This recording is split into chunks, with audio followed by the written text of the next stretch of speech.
A very goodly morning to you folks from, well, Kit Kat and me, but he's busy doing other things at this point, so I'm pointless trying to pick him up. Yes, so day 4 of this piece, and we're busy with line work, so I'm just going to continue with that at this point. With the black conte, I shall also be using my white conte, so that there's this nice balance.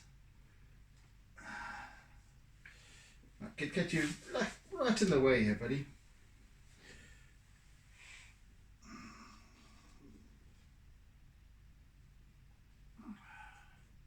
And don't start scratching your cupboards, please.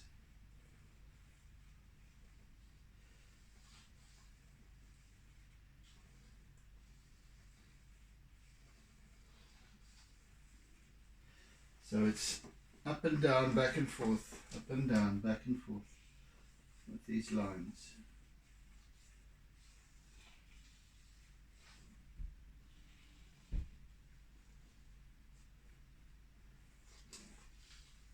Just constantly adding a little pressure here and there, decreasing it here and there. Pausing to pay attention to a little crack or a little lateral shelf.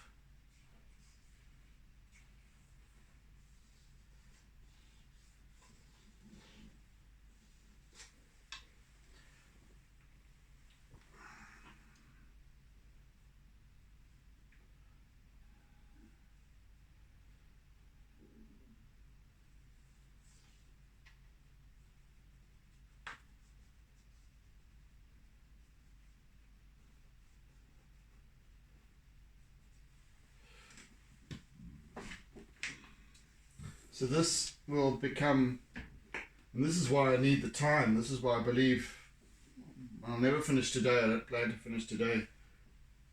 I have to finish tomorrow rather.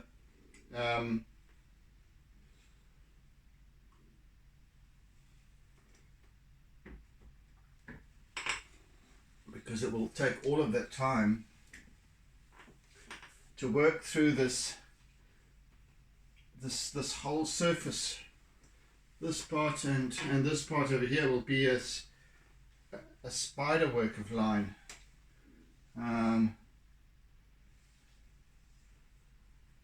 It absolutely requires that, and that's what takes the time, as I was saying the other day. Kit Kat, please, buddy. Please, buddy, you don't have to look into everything that you normally don't. Yes.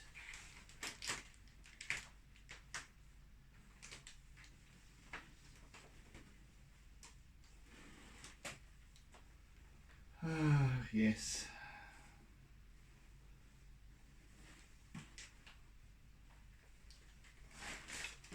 Forever inquisitive. And especially when... Can you come off there, please? Kit Kat, come on.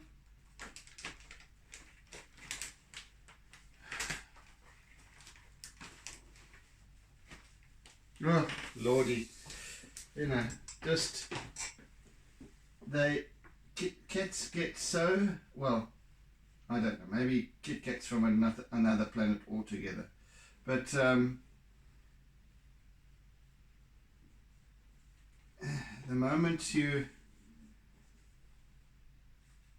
the moment you start not giving him attention, you know, you're in the same room and now he decides he wants to discover new things that he's discovered 1,000 times before. So that's what he's busy doing at the moment. He's rediscovering old discovered things.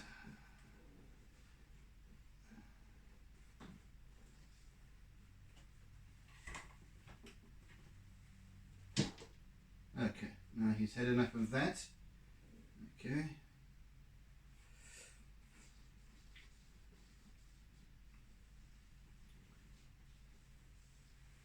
Yeah.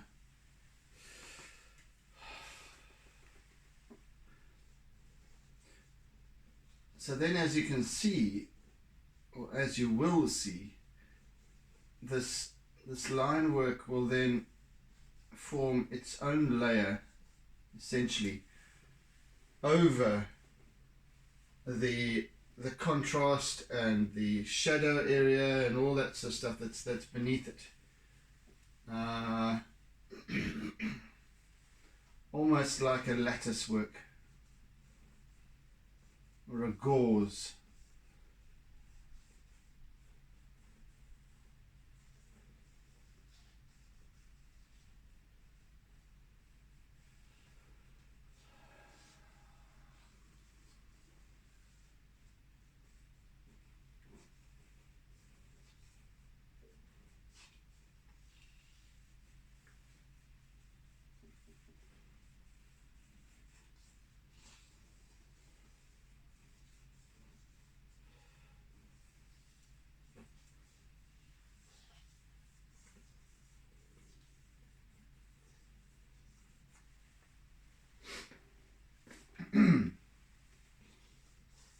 In fact, I'm going to introduce I need to break out a new Conte white. There you are.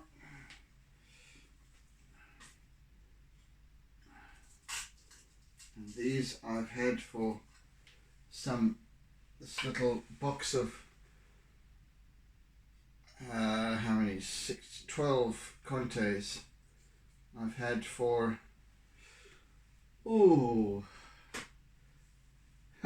decades now, and they were just left in a cupboard, or in fact I think that they might have been my dad's originally, so at least 35 years, I don't know.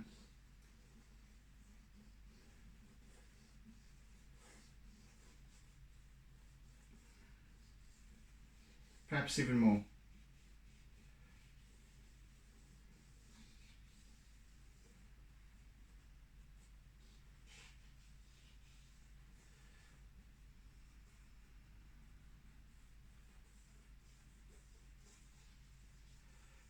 So this will bring out even more definition, because don't forget, this is an area of shade, still retains detail, just with a different light source.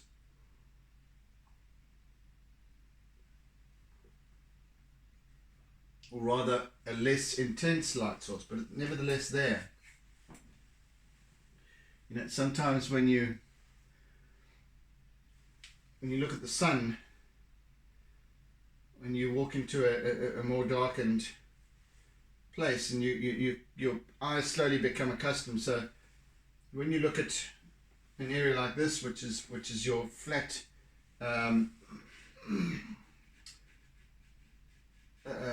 sun facing, well, catching the sun. This part of the cliff face is catching the sun, this isn't. And you know, your eyes kind of adjust and acclimatize to the, and so this is what's happening here is first of all, you'll see this if you scrunch your eyes a little bit, you'll see the dark and the light, and you won't see the detail. But if you then look at it normally, you'll start to see the detail emerging just as much as there is here.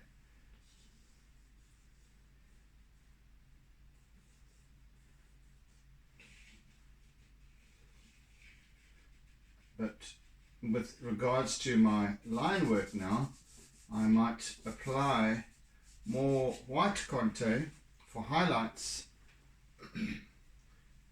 in this area, and apply more black contour for low lights and shadow in that area. So yeah, but the detail remains the same. I'm still depicting the same stuff. In fact, it's come to think of it though, in this area where there is shadow, it will be far deeper, much more contrasting. So I might even use my compressed charcoal for that.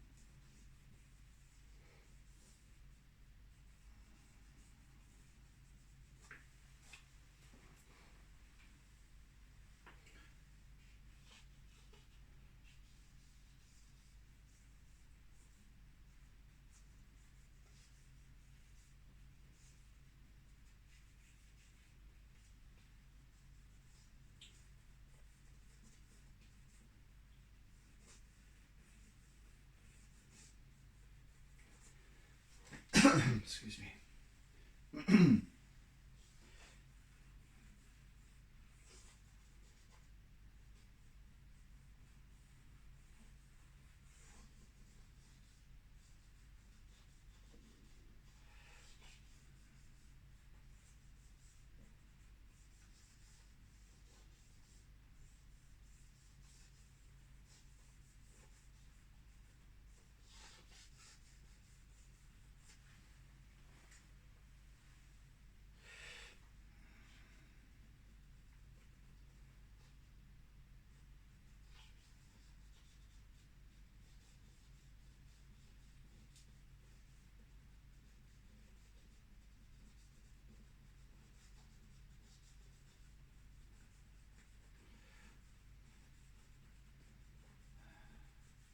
Of course, there's a few diagonal cracks and what have you that as well that need to be depicted.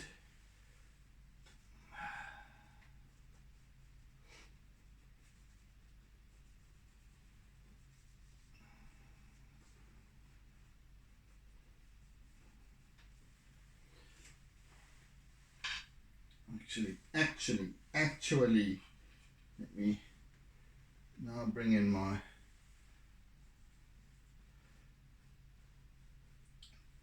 this is now my compressed charcoal. It is compressed charcoal is exactly what it says. It's charcoal that has obviously been powdered, crushed into a powder, and then compressed. So it's much more dense and it's very much blacker. It's more of an inky. In fact, it's an inkier black than what black pastel is.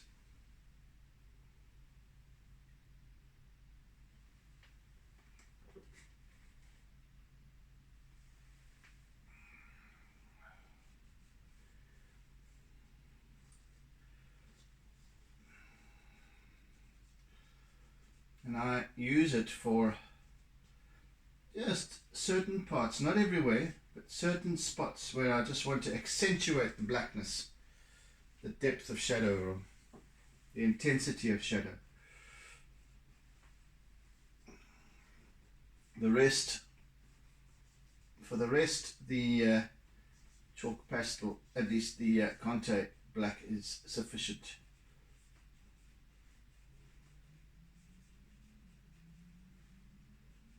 Oh goodness, there's lots of work still to do.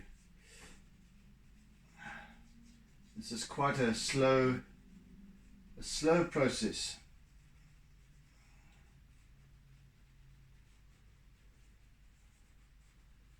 It's almost like depicting a matrix of sorts. As I said in the first, I think it was the first day, it's a bit like cubism.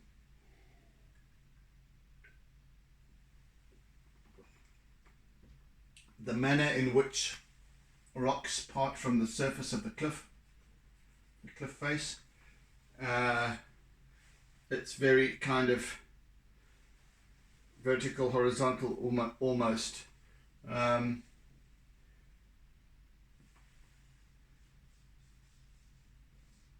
And of course I'm choosing to accentuate that with a little creative license, of course, because I can.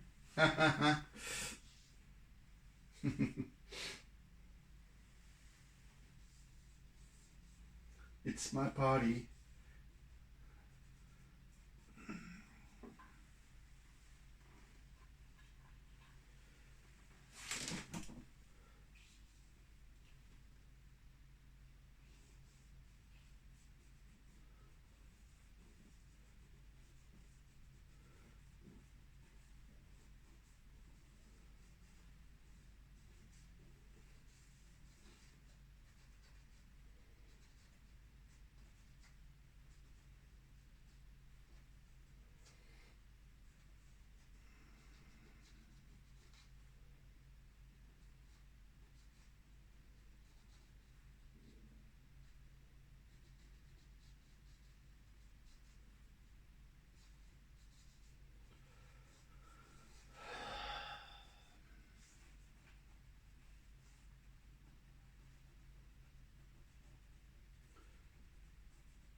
Yeah, so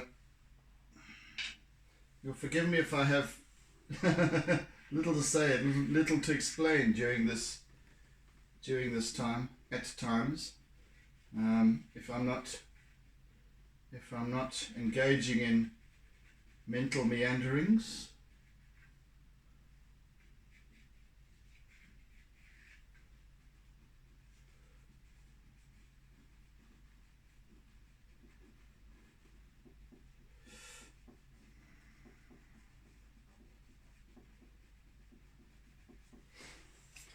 So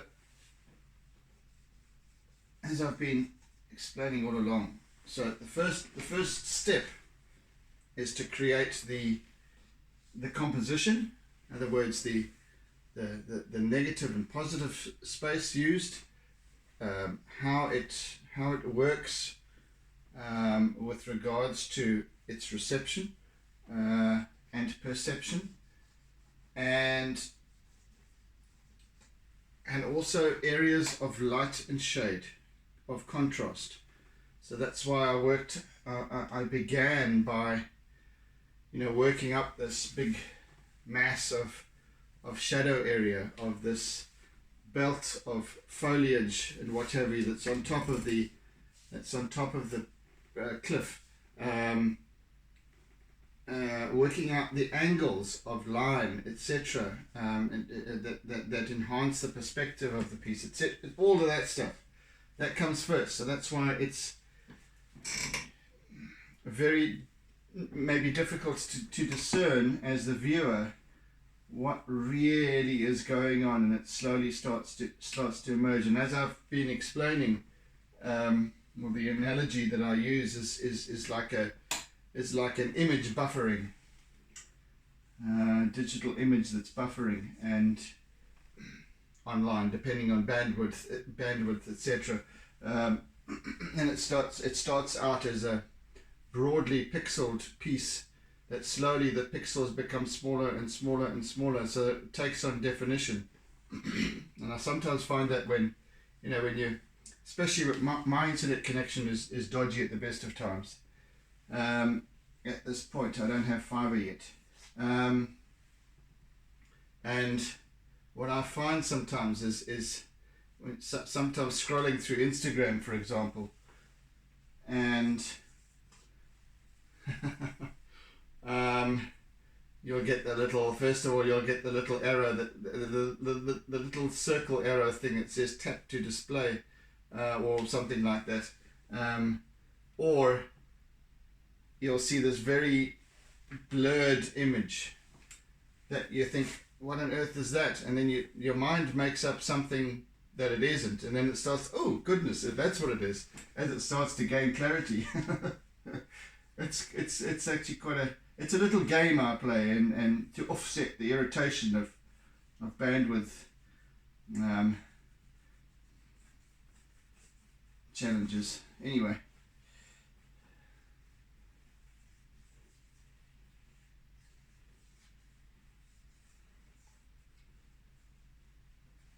bit like that, but over a period of time with these artworks. Sometimes they're just difficult to discern exactly what they are.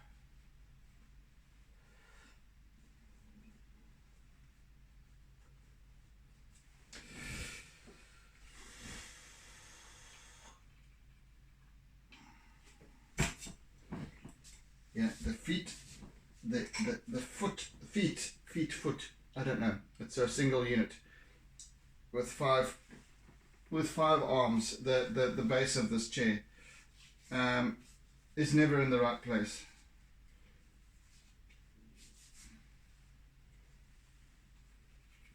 It's always getting in the way.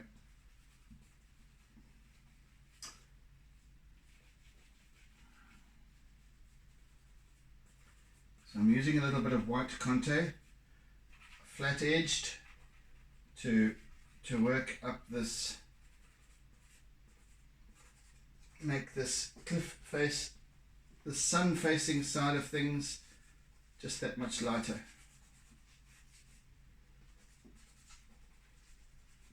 And again, just contrasting, changing up the color a little bit, helps to lighten things and helps to enhance certain spots.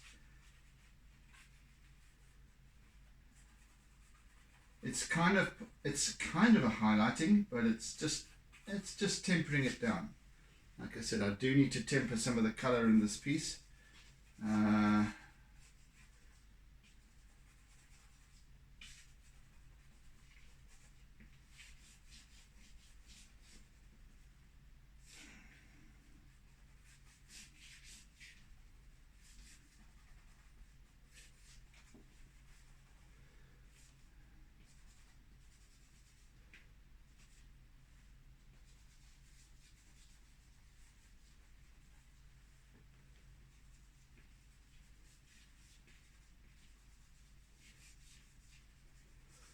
For some reason, it's significantly warmer this morning. I don't know whether that bodes for a cold front approaching or what, but it's certainly not as...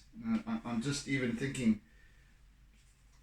I don't really need this jacket of mine on, but here I sit anyway, it's fine.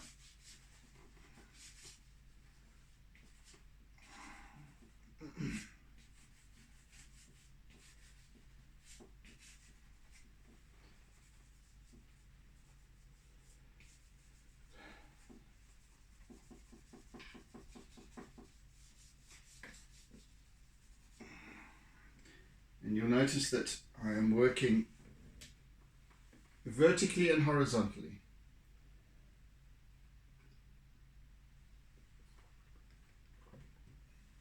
For the most part, anyway.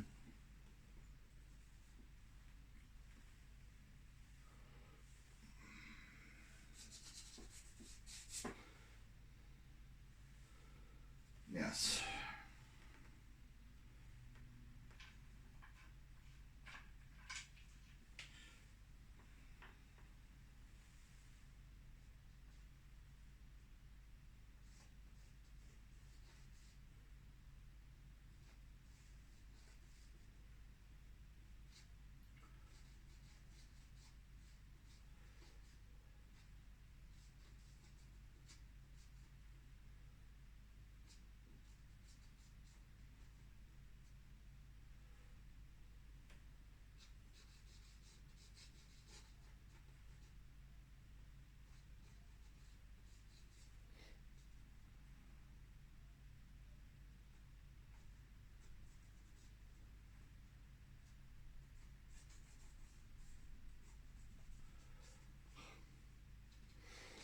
Oh.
Yes, and tomorrow I will need to be employing my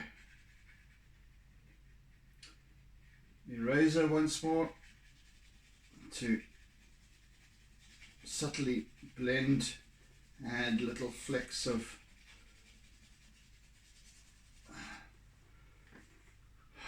blendiness.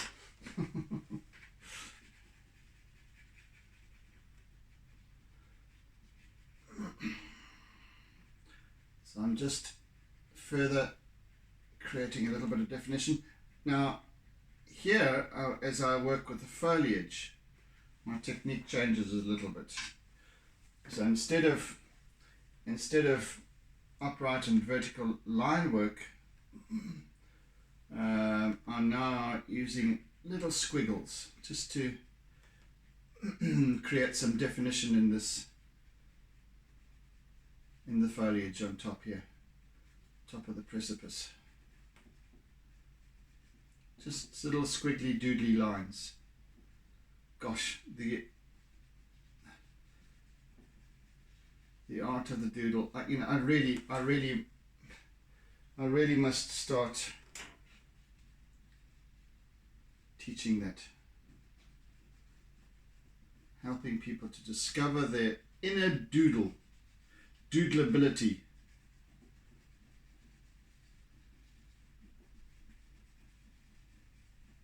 Yes, it is a plan. It is a plan. Because for the most part, this work is really about just doodling. And once I've established, it's almost like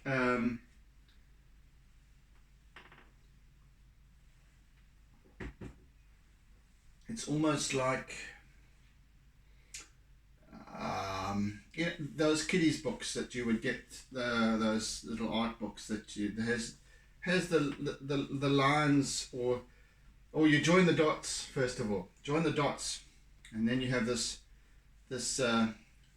outline of this parrot or something, and then you fill it in with color, crayons. And as I've just been explaining, I start my composition, getting the shape in place of what I want, and then filling in with color, with line, with whatever. But spot the similarities. And then I'm doodling, and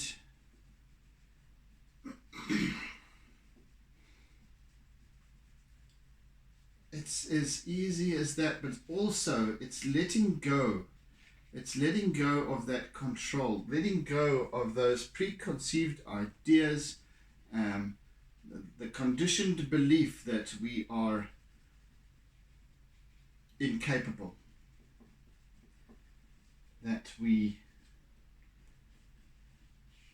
are not going to create a lovely piece of art. Why should we have to?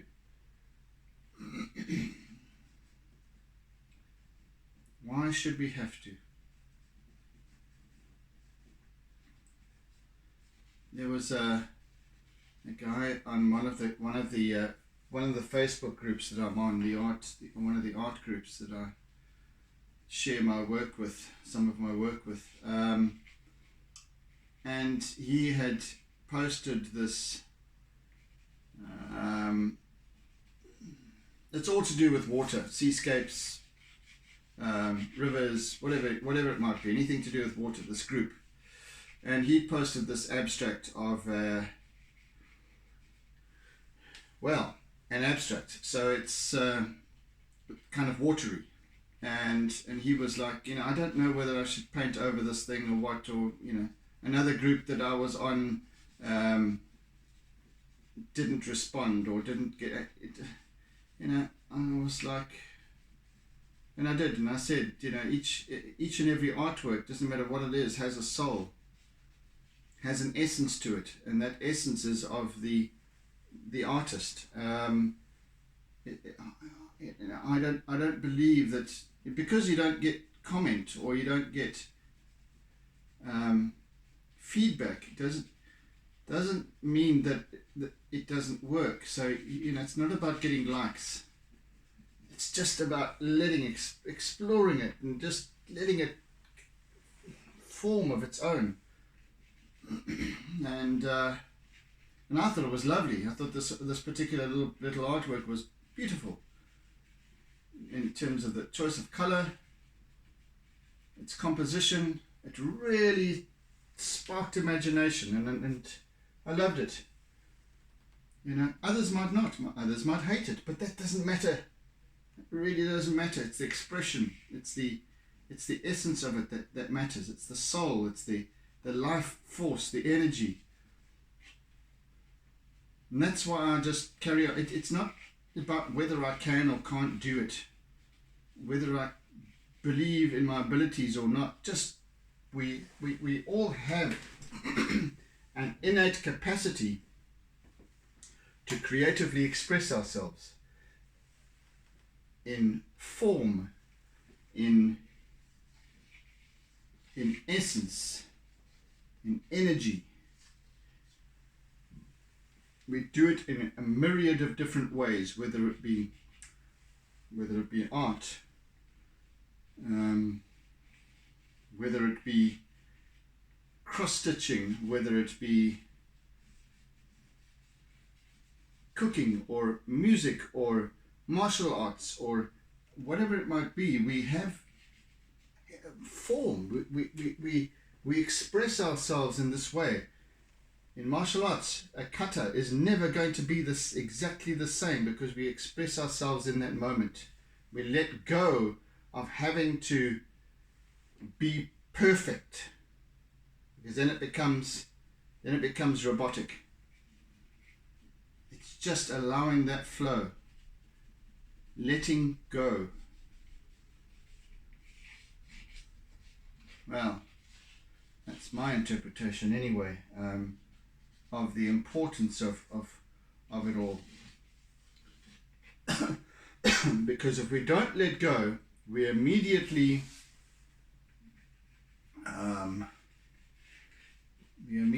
open ourselves to our infallibilities, our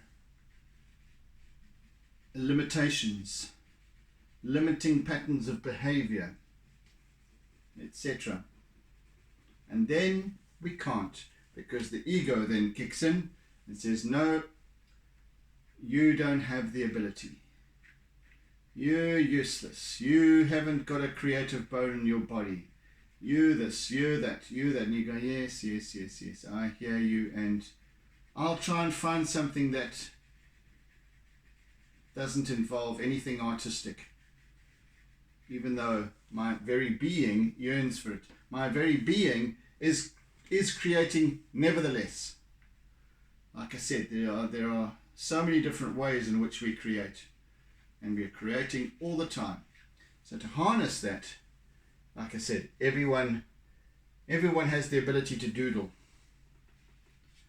Give us a little pad and a pen, but not focus on that. Have a conversation, whatever it might be, and we find ourselves, pick up the pen.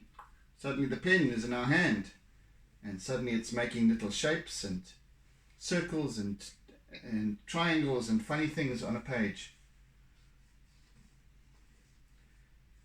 All the while we're thinking, well, we're not even thinking, but what we've created for ourselves, our reality that we've created, is that we are not artistic. I'm not artistic. And a subtext of that is that I cannot express myself. I cannot interpret, I cannot observe, and what goes on. And therefore we don't. So, back to my story about doodling. Because teach a person to yeah, teach a person to fish. That whole story. I've even forgotten how it goes. I forget. Teach a man to catch a fish. I don't. It's just it's passed me by right now. But anyway, it's that kind of process. So, in other words, teach somebody to make a mark on a page. Teach somebody to doodle, to just let go and allow whatever it is to show up, and they can release their innate creative ability to express themselves and to harness that and to acknowledge it. And that's all it is. It's simply acknowledging it, recognizing it, that hell, yes, I am actually incredibly creative. Sure, I might not want to be an artist in terms of a profession, but heck, this is fun. And that's the difference in terms of going, I can't, it's hard to, hell yeah, I'm having a really good time with this. Let me do some more. It's like meditating. It's hard at first. I can't focus. I can't still the mind. My mind is too busy. That's the story. That's the dialogue that's constantly taking place because we've become so accustomed to it. I can't sleep.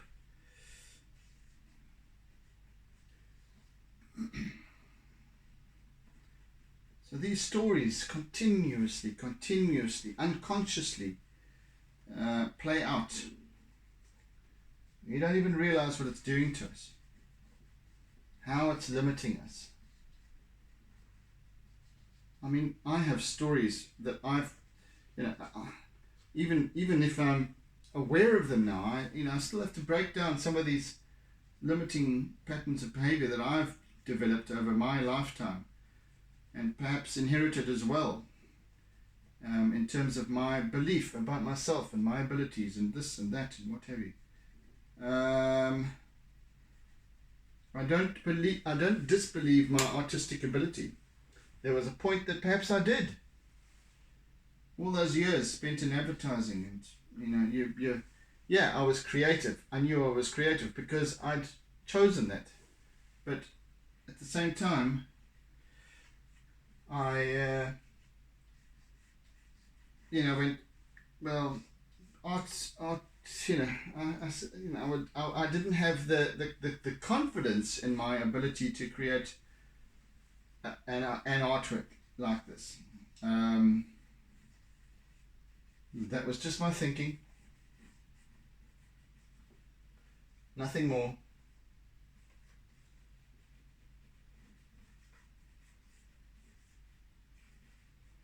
And slowly I would work on something and I go, oh, it's okay, it's not great, it's not worth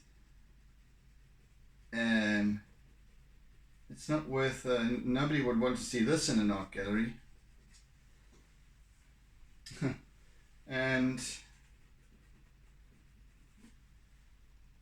that's how it actually panned out ultimately, was that I had done I've done a few charcoal and pastel pieces. I forget what size they were, A3 maybe, A2 maybe A2. And when I went to go and visit Maria at Tomasa Gallery for the first time, I forget when it was, 2016, 2017, and I took with me some acrylic pieces that I'd done, the floral type of things, and thinking that, yeah, these are about the size of this piece, and I thought, oh, those are quite impressive, and they, you know, people had said how much they liked them, etc. And she took a look at these and went, they're nice, but they're not really the style of my gallery that I look for. Have you got anything else? I said, well, yeah, but no, but. I said, I've got a few just arbitrary pieces at home that, you know, a whole bunch of them. She said, bring them along. You never know. And some of them were kind of architectural.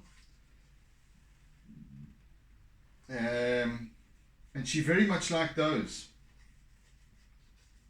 She said, work on that. Start with these. Start working with something architectural, and because you're good at it. Okay, fine. Now I've got a so-called expert or authority telling me, hey, this is good. Now your whole perception changes. Why? Because somebody in an authority tells me so. So I went home and started creating this, and this is where I've led to with these. And there's been a number of more architectural pieces with piers and bridges and all those sort of things that I've done along the way.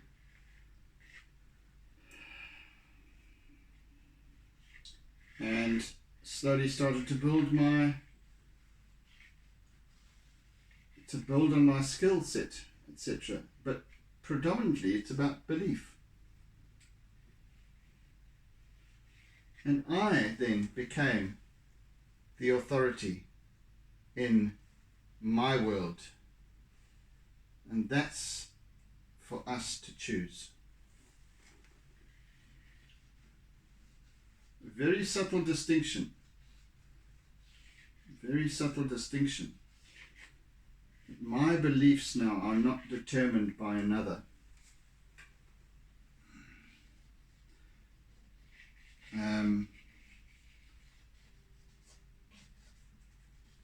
I believe in my ability.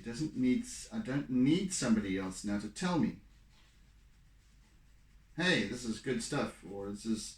And then even then, if somebody tells you, ooh, this is not, I don't like that. Well, that's your perception. That's your belief. That's fine. I'm comfortable with that because I'm comfortable with my own abilities, my gifts, whatever it is. And you can like it or lump it. To be frank, we always have that. We always give of ourselves to what other people think of who we are, what we're doing, why we do it, why we choose a certain way. Goodness, man. Come on. Come on, peeps. We can do better than that.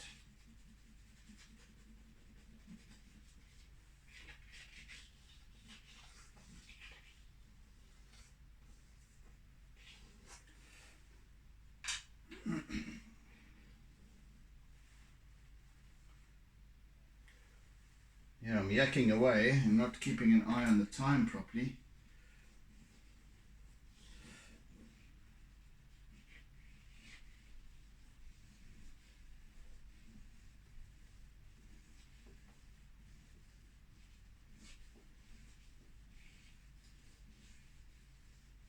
So,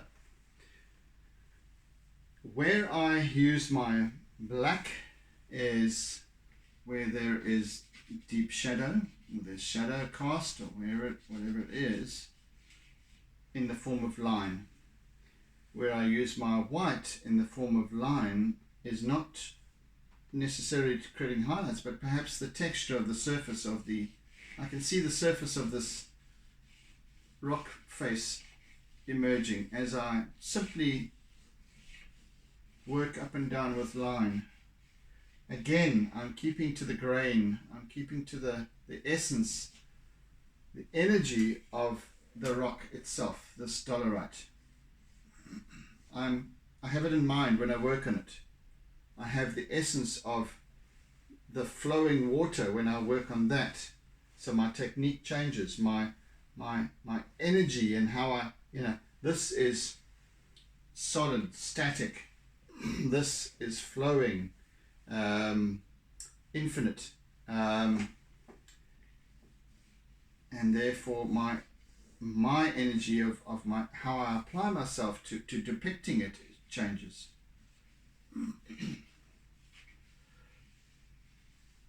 And that occurrence is unconscious.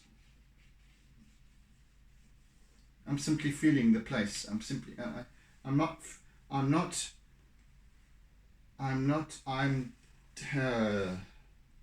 how do I express this? I'm present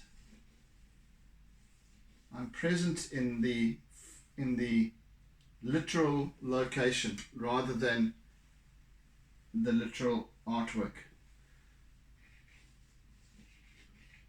This is this thing coming to life. It has life. It's not this static, lifeless picture.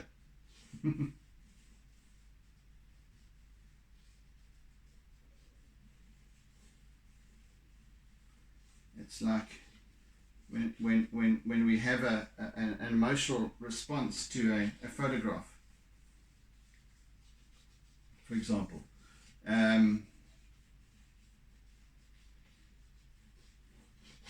It's the essence of how it was captured by the photographer or the artist or whatever.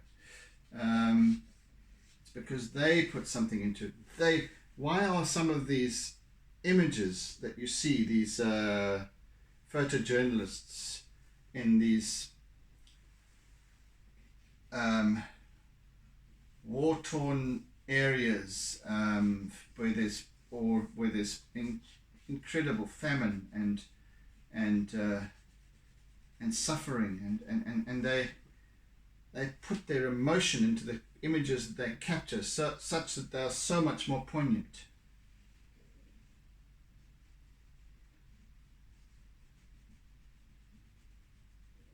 And all of us, who perhaps millions of people who view that particular image, will respond in a different way.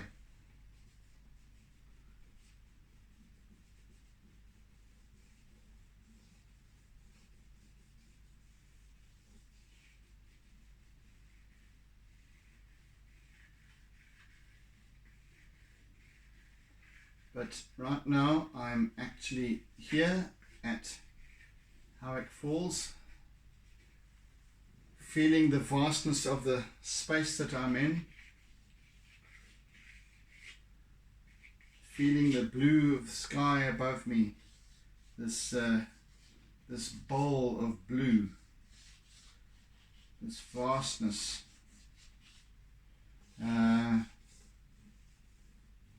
I'm feeling the warmth coming off the cliffs from the sun that's striking it. I'm feeling the cool air under the shadow. It's about that. It's about that. And it has nothing to do with creating a pretty picture or creating a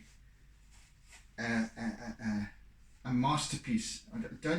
One doesn't set out to do that, because then if you do, it's already failed. I don't think that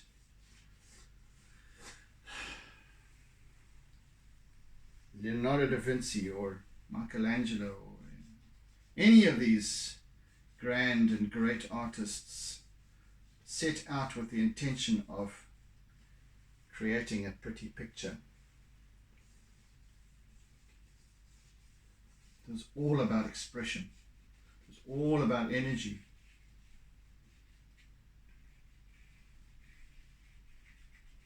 And Leonardo took it even further into this expression, into things, that mechanisms and all that sort of thing, theory.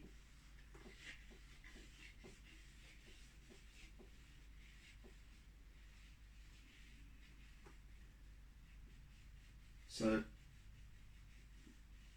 I think every artist, no matter what, even if it's a chef, every artist is a philosopher at heart, I think, of sorts. Because when we discover why it is what we do,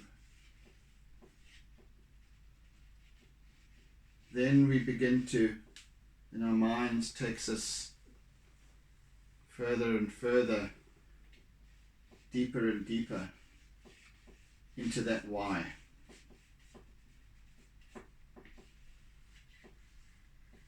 As I've been experiencing, especially during my Artsy lockdown sessions, as I've been sharing my work and why I do it with you. So this is why I've said it's, for me, this is my happy place. This is my incubator.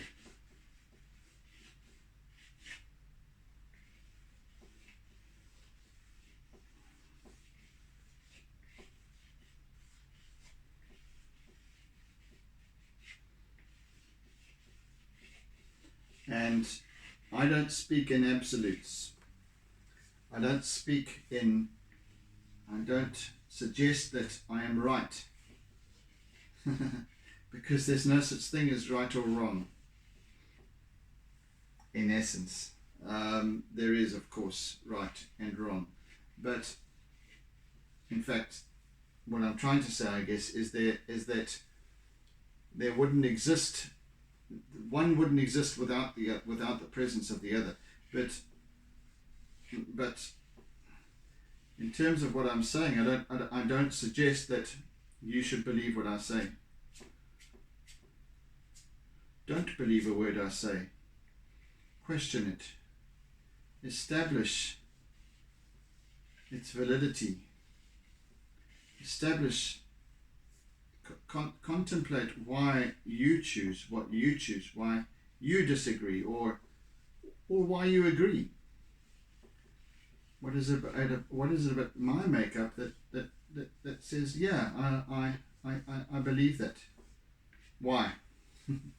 Then things start getting interesting, because when you start asking yourself why I believe what I believe, whether it's in religion or whatever it is, when you question it, it gains far more clarity.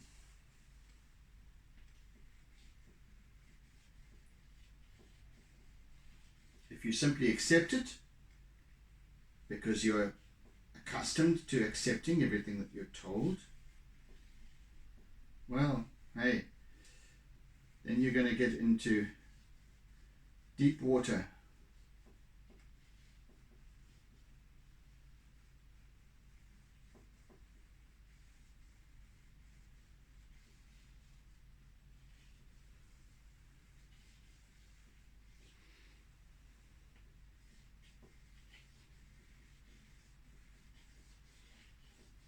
I share ideas, I share concepts and perspectives, simply for the sake of sharing.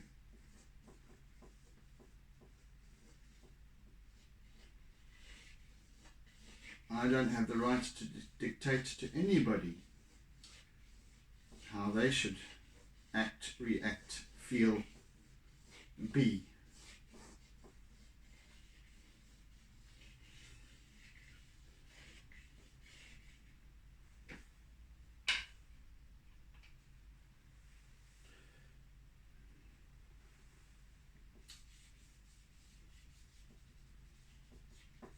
I'm not quite sure of my, I forgot to actually make a note of exactly the time that I started this morning, so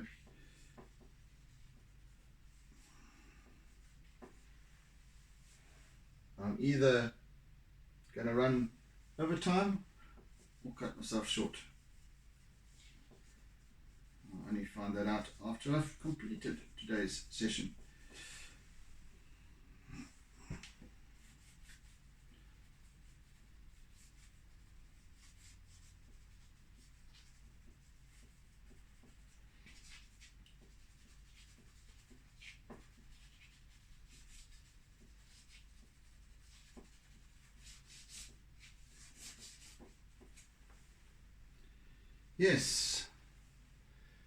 Yes, people, I think that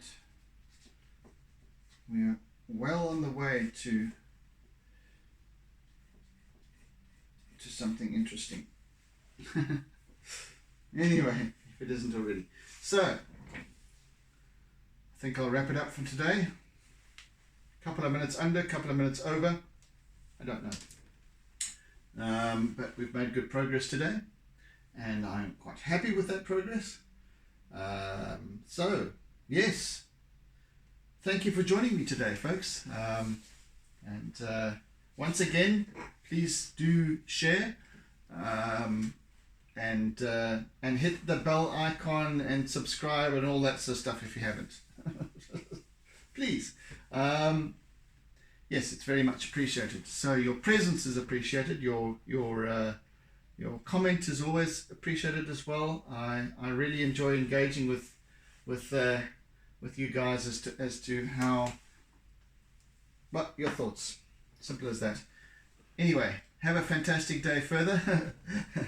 Oodles and oodles of toodly doodles, and and see you again on during the next session. So look forward to that, and we shall complete this piece tomorrow, during the next session.